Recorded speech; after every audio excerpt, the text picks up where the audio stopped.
Tu le vois derrière moi, coin Ichiban Koji à la Jump Festa. Et aujourd'hui, on va se pencher sur une licence appréciée par beaucoup de personnes, à savoir My Hero Academia. Il y a une Ichiban Koji qui va sortir, on avait décortiqué tout ça dans une vidéo adéquate où je vous disais ça n'a pas l'air top. Écoutez, les produits définitifs sont là, on va aller checker tout ça ensemble, rien que toi et moi. Tu es chaud? Je suis chaud et on y va! Allez, on commence avec les goodies de merde, de loger, les fameuses serviettes pour te torcher, les romignoles et le fion. Et c'est de la serviette ultra lisse, pas du tout intéressante, voilà, qui servent principalement à foutre en vitrine, pourquoi pas sous verre, en décoration, mais là comme ça, vous le savez, c'est des goodies qu'on généralement jette au Japon. De ce côté-là, l'OI, les fameux porte-clés un peu en caoutchouc, plutôt bien réalisés, ils ont l'air hyper solides, ça c'est le genre de truc que j'aime bien. Voilà, de temps en temps, avec tes clés. Par contre, il faut virer la chaîne là, avec les espèces de boules. Ça là, regardez, je vous fais un zoom, ça c'est de la grosse merde. Faut mettre une bonne chaîne, bien rigide, tenace, robuste. Et il a l'air hyper épais, hein, le caoutchouc. Hyper épais, donc c'est une bonne chose pour ceux qui veulent s'en servir tout simplement. Les acryliques, putain, t'en veux toi? T'en veux? Tiens, celui-là il est génial. Celui-là, il est fantastique. Génial.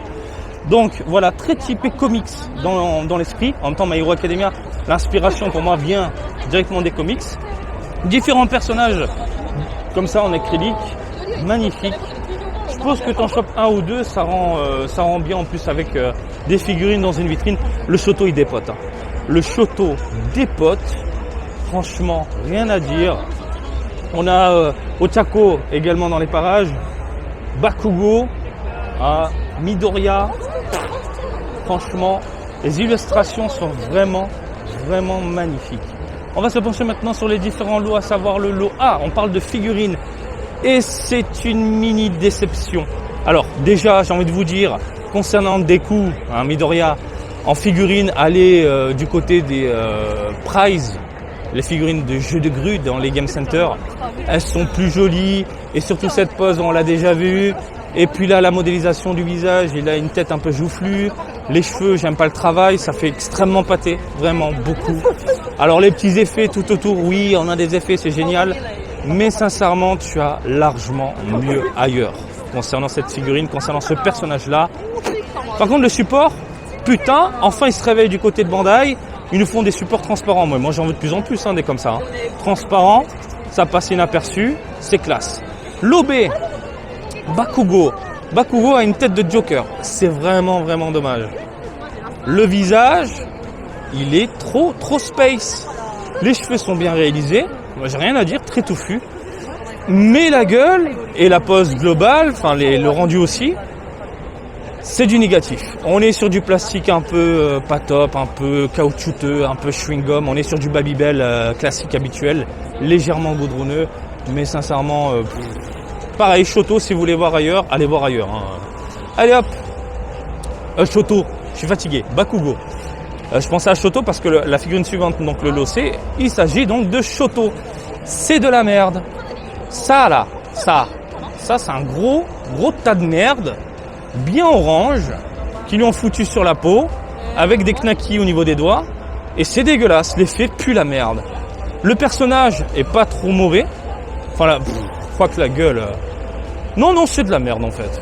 De mon point de vue, excusez-moi, de mon point de vue, elle est pas du tout plaisante. Alors c'est dommage, parce que l'idée est bonne, on a un aspect ultra dynamique. J'aime bien le support, l'espèce de glace qui pète un peu dans tous les sens. Le côté dynamique me plaît. Les couleurs, contrairement aux autres figurines, on a différentes teintes, différentes nuances, mais là, pas pour moi.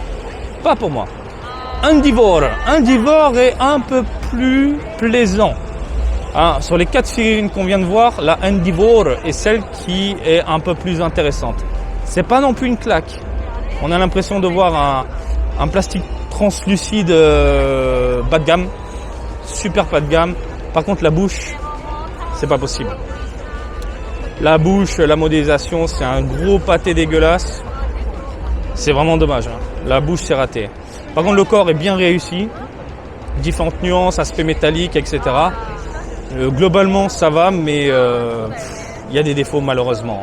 J'ai l'impression que c'est une Ichiban Koji de transition, comme j'aime les appeler.